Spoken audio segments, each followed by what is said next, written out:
Hello everyone, Chris here with Platinum Reviews, and today we have the newest review for Relayer on PlayStation 5. Before we jump into the review, do not forget to hit that like button and subscribe to the channel if you liked the video. It means a lot to me and I greatly appreciate it. Now, let's jump into the review for Relayer. Now, if you hadn't heard about Relayer, you're probably not alone.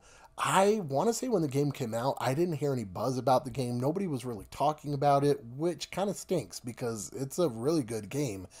It came out, I want to say March or April of 2022, and yes, it's taken me a long time to beat the game, not necessarily because it's a bad game, but it's a long one. And we'll kind of get into that when we get to the gameplay. Now, what is Relayer? Relayer is a mix between a visual novel and a tactical grid-based turn-based RPG. That is a mouthful, but it mixes visual novel style elements with turn-based tactical RPG elements, and it works very, very well. Let's get into the story of Relayer. In the not-so-distant future, an ancient alien civilization decides to be dicks and destroy the solar system as we know it.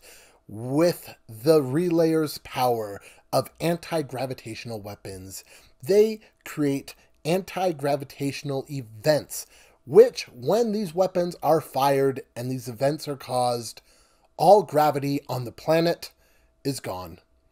Whatever planet they shoot the weapon at loses all gravity. What that means is all humans, all life, all buildings, anything created on the planet goes up into space and goes away. The solar system uses its power to imbue children with the power of the solar system. We got a Power Ranger type scenario going here. Imbue the power of the solar system into the children, creating star children. With this power, they are able to control giant mechs to try and combat the Relayers.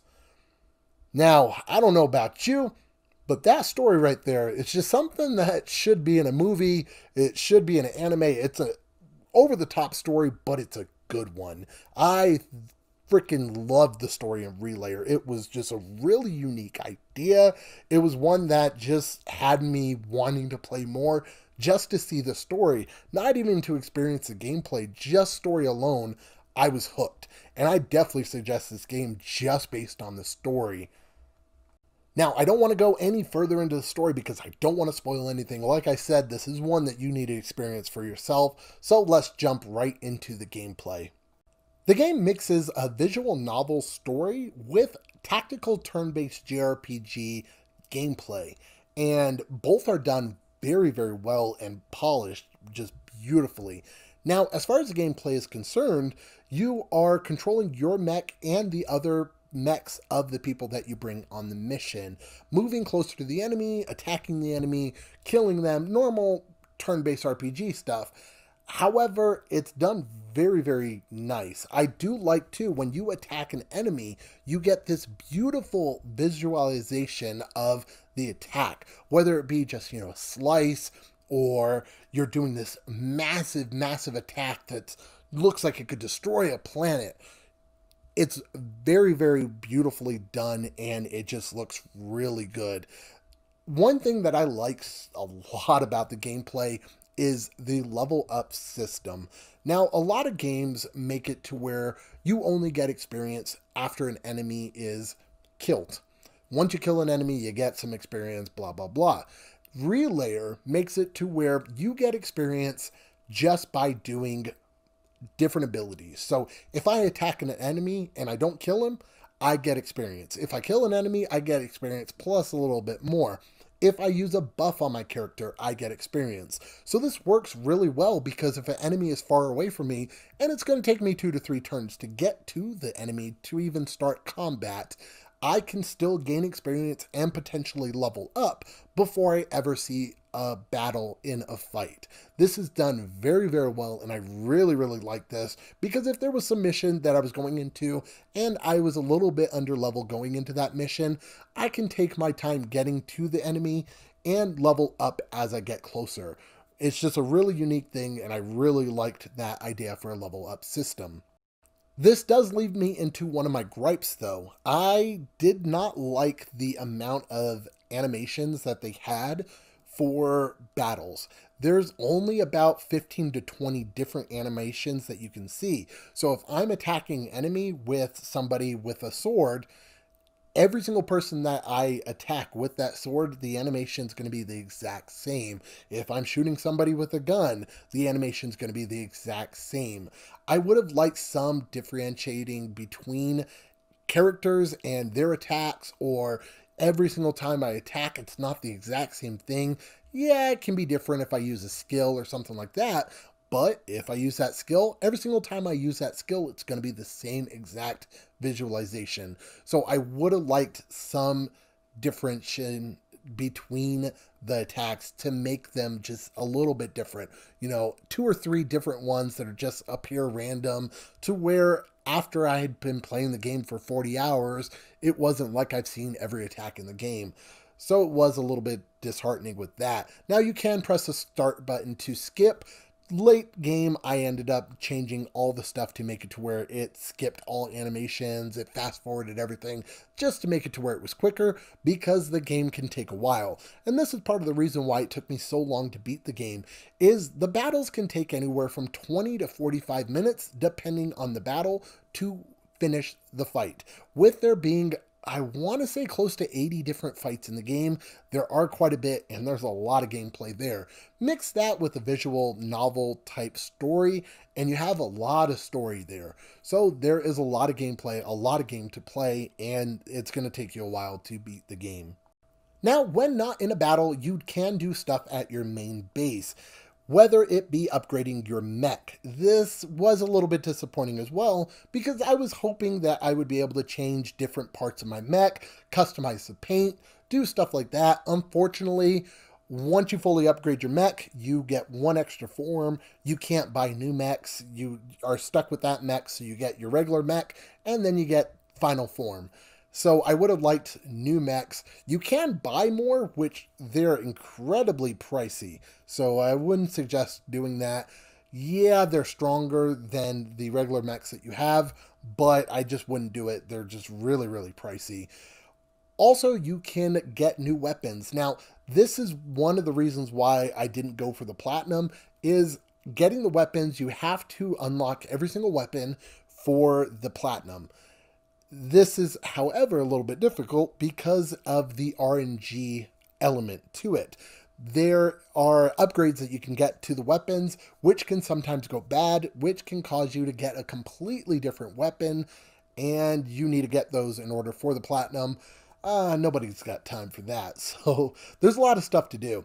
As far as leveling up your Star Children, as you fight and you get stronger and you level up in the game, you can go back and upgrade their star cubes, which is a grid style level up system where you can add extra HP, so on and so forth, depending on what job class you want. And there's about a handful of job classes, I want to say like 8 in total. So there's different ones depending on your type of game style. Really quick, the music and the graphics.